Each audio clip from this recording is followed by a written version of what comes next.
In the future, it will not be so odd for people who are raising children to have part-time jobs, both of them, and that will be seen as a normal thing to do.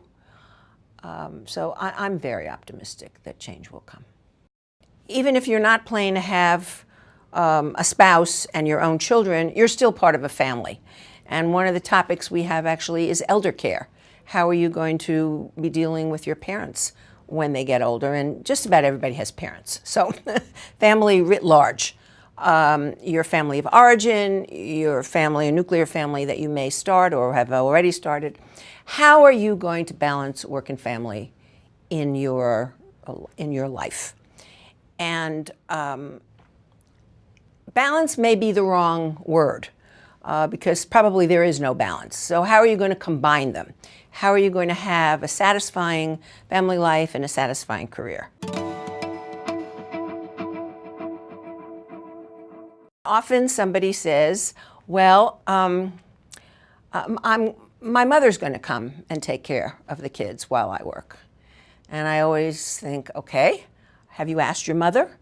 And often they have not. So I say, well, the first step of your plan is to ask your mother.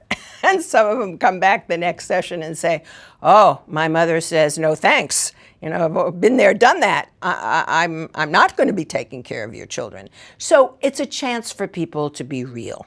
And also with regard to elder care, generally we have very generous people in the class who say that what they'll do when their parents or parent needs care is they'll bring that parent into their house.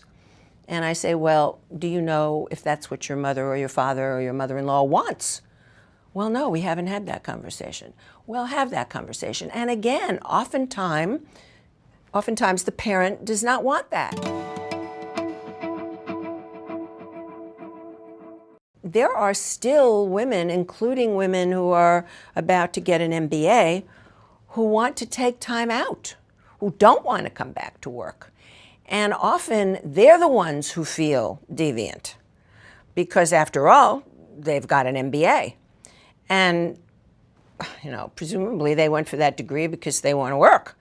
But then they have a child and they want to take some time off. So the question of how you take time off, how much time you take, and most important, what you do while you're out. Namely, you better keep your networks up and you better keep your hand in the business so you know what's going on. Because if you actually disappear totally for 5 years, or 10 years for sure, you're going to have a lot of trouble coming back. It's really a family decision, because if she leaves the workforce, unless your family is independently wealthy, there's going to be a lot more pressure on you, the man. And so you should know that, and you and she should talk about this. And how long is she going to be out for? And what's she going to do to keep her finger in it while she's out?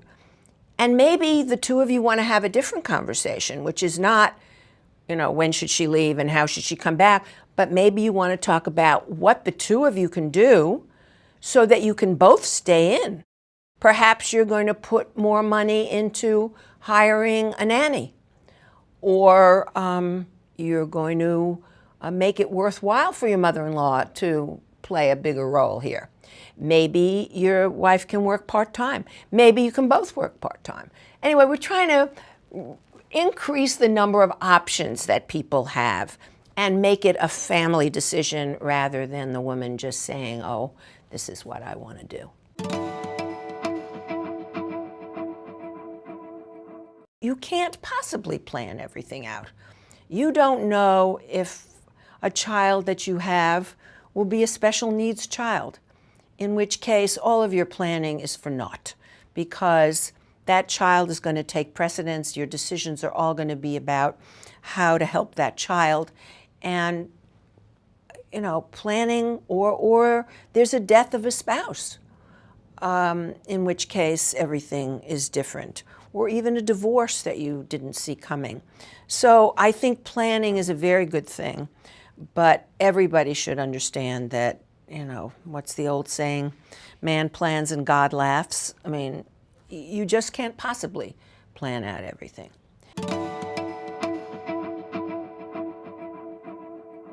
What are you going to do in the place where you work?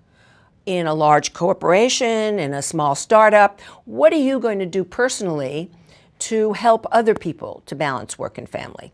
How are you going to change policies about family leave? What are you going to do about childcare for your employees and the people you manage?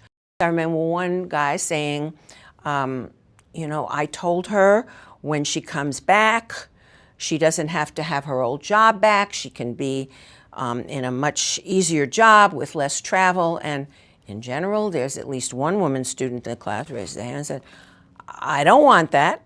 When I come back, I want to be just treated the way I was before. I want the travel. I want the promotions. And so men and women get to see that not everybody has the same view here. Some women want to come back and, take a slower role for a while, and some don't.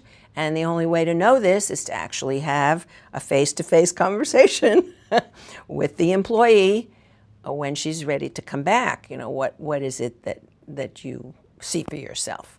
And the other thing they learn is that what you say when you're pregnant and you've never had a child before may be different from what you say when you have had the child, particularly if the child has a problem of one sort or another.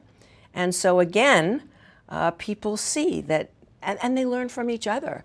They see what a wide variety of experiences people have.